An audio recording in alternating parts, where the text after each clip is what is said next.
بسم اللہ الرحمن الرحیم۔ اسلام دین فطرت ہے۔ اس کے تمام احکام انسان کی فطرت اور طبیعت کے عین مطابق ہیں۔ انہی میں سے طہارت اور نظافت یعنی پاکیزگی اور صفائی کا حکم بھی ہے۔ طہارت کا مطلب اپنے جسم اور کپڑوں کو ناپاک چیزوں سے بچانا، اور نظافت کا مطلب ہے اپنے جسم اور کپڑوں کو ایسی پاک چیزوں سے بچانا جن سے جسم اور کپڑوں میں میل اور بدبو پیدا ہو جو معاشرے کے دیگر افراد کے لیے تکلیف اور نفرت کا باعث ہو۔ ناظرین گرامی، آج ہم آپ کو غسل کرنے کا صحیح طریقہ بیان کرنے جا رہے ہیں کہ جن دوستوں کو غسل کرنے کا طریقہ نہیں آتا وہ اس کو پڑھ کر یاد کر لیں۔ حضور اکرم صلی اللہ علیہ وآلہ وسلم نے صفائی کو نصف ایمان قرار دیا ہے، جبکہ اللہ پاک نے قرآن میں فرمایا اس میں ایسے لوگ ہیں جو پاک رہنے کو دوست رکھتے ہیں اور اللہ پاک رہنے والوں کو دوست رکھتا ہے۔ ناظرین گرامی، غسل میں ایسی غلطیاں نہیں کرنی چاہیے جو انسانی جسم کو پاک صاف نہیں ہونے دیتی۔ جب شادی شدہ جوڑا اپنی حاجت پوری کرتا ہے، اگر دن کا وقت ہو تو حاجت پوری کرنے کے بعد جو بھی نماز کا وقت ہوتا ہے اس سے پہلے غسل کرنا ضروری ہے۔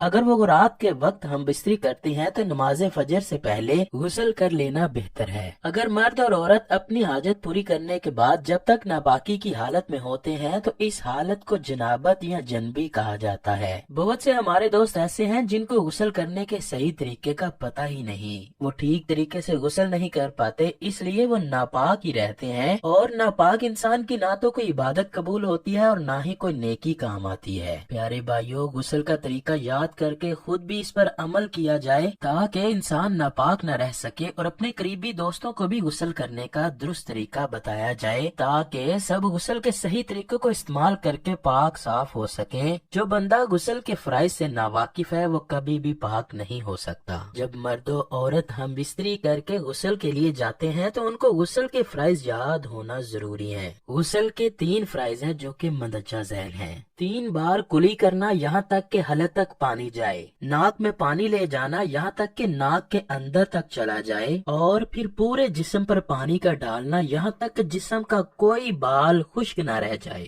ہمارے کچھ بھائیوں کو غسل کرنے میں جلدی ہوتی ہے، وہ جلدی کلی کرتے ہیں، غرارے نہیں کرتے، ناک میں پانی لے کر جاتے ہیں لیکن ناک کی ہڈی تک نہیں لے کر جاتے، اپنے جسم پر جلدی پانی ڈالتے ہیں یہاں تک کہ ان کے جسم کے چند بال خشک رہ جاتے ہیں، جس کی وجہ سے وہ انسان ناپاک ہی رہ جاتا ہے۔ جب تک کہ غسل کے ان تینوں فرائض کو پورا نہ کیا جائے اس وقت تک غسل نہیں ہوتا اور بندہ ناپاک ہی رہتا ہے۔ ناظرین گرامی، ناخنوں میں گندگی کی وجہ سے غسل یا وضو نہیں ہوتا۔ اکثر عورتوں کے ناخن بڑے ہوتے ہیں، جب وہ آٹا گوندتی ہیں تو آٹا ان کے بڑے ناخنوں کے اندر چلا جاتا ہے، جس کی وجہ سے آٹا ان کے ناخنوں میں جم جاتا ہے، اور جب وہ غسل کرتی ہیں تو آٹا ان کے ناخنوں سے صاف نہیں ہوتا، اور جب آٹا ناخنوں سے صاف نہیں ہوتا تو ان کا غسل نہیں ہوتا۔ اس طرح وہ کئی دن تک ناپاکی کی حالت میں ہی رہتی ہیں اور نماز ادا کرتی ہیں، وہ نیکیوں کی بجائے گناہ حاصل کر رہی ہوتی ہیں۔ اسی طرح عورتیں نیل پالش استعمال کرتی ہیں، جس کی وجہ سے پانی ناخن کے اندر تک نہیں جاتا،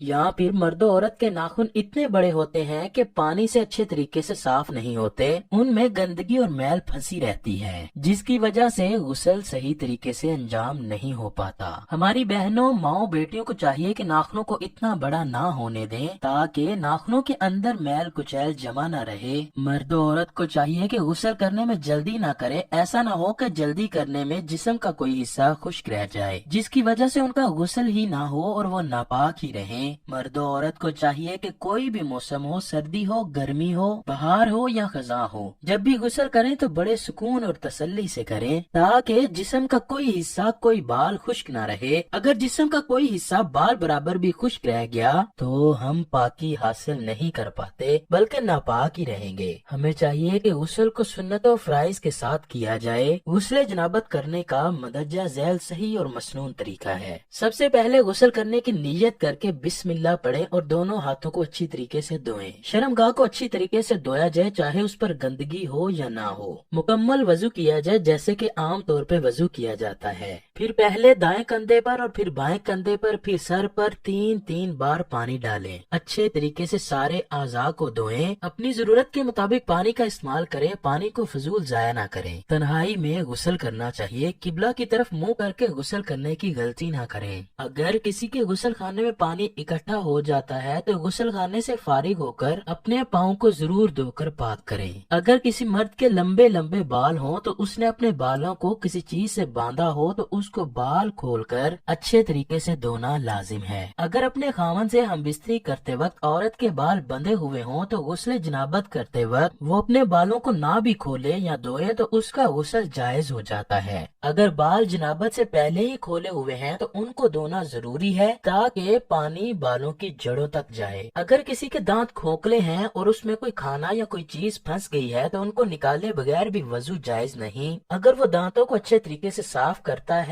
پھر تو بہت ہی اچھی بات ہے۔ اگر کسی نے نقلی دانت لگائے ہوئے ہیں تو ان کو اتارے بغیر بھی غسل ہو جاتا ہے، لیکن ان کو اتار کر غرارے کیے جائیں تو بہت ہی بہتر ہے۔ اگر کسی نے دانتوں کے ہلنے کی وجہ سے سونے چاندی کی تاروں میں جکڑا ہوا ہے یا دانت کھوکھلے ہونے کی وجہ سے مسالہ بروایا ہے تو ان کو منہ سے باہر نکالنا ضروری نہیں، بس کلی کر کے غسل کر لیا جائے۔ اگر ناک میں کوئی گندگی خشک ہوئی ہے، ناخنوں میں آٹا یا کوئی چیز سوکھ گئی ہے جو جسم کی چمڑی تک پانی جانے سے روکتی ہے تو اس کو صاف کر کے غسل کیا جائے، ورنہ انسان پاک و صاف نہیں ہوگا۔ غسل اس جگہ کرنا چاہیے جہاں کسی کی نظر نہ پڑے، جسم سے سارے کپڑے اتار کر غسل کرنا چاہیے۔ اگر کوئی کپڑا باندھ کر غسل کیا جائے تو وہ بہت ہی بہتر ہے۔ غسل خانے میں انتہائی ضروری بات کے علاوہ کوئی بات نہیں کرنی چاہیے۔ اگر نہانے والی جگہ کچی ہے، اس میں پانی اکٹھا ہو جاتا ہے تو اس جگہ پیشاب کرنا مکروہ تحریمی ہے۔ حدیث پاک میں حضرت عائشہ رضی اللہ تعالیٰ عنہ بیان کرتی ہیں کہ حضور نبی اکرم صلی اللہ علیہ وآلہ وسلم جب غسل کرتے تو پہلے دونوں ہاتھ دھوتے، پھر دائیں ہاتھ سے بائیں ہاتھ پر پانی ڈال کر استنجا کرتے، اس کے بعد مکمل وضو کرتے، پھر پانی لے کر سر پر ڈالتے اور انگلیوں کی مدد سے بالوں کی جڑوں تک پانی پہنچاتے، پھر جب دیکھتے کہ سر صاف ہو گیا ہے تو 3 مرتبہ سر پر پانی ڈالتے، پھر تمام بدن پر پانی ڈالتے اور پھر پاؤں دھو لیتے۔ حدیث پاک میں حضرت عائشہ رضی اللہ تعالیٰ عنہ بیان کرتی ہیں کہ حضور نبی اکرم صلی اللہ علیہ وآلہ وسلم جب غسل کرتے تو پہلے دونوں ہاتھ دھوتے، پھر دائیں ہاتھ سے بائیں ہاتھ پر پانی ڈال کر استنجا کرتے، اس کے بعد مکمل وضو کرتے، پھر پانی لے کر سر پر ڈالتے اور انگلیوں کی مدد سے بالوں کی جڑوں تک پانی پہنچاتے، پھر جب دیکھتے کہ سر صاف ہو گیا ہے تو 3 مرتبہ سر پر پانی ڈالتے، پھر تمام بدن پر پانی ڈالتے اور پھر پاؤں دھو لیتے۔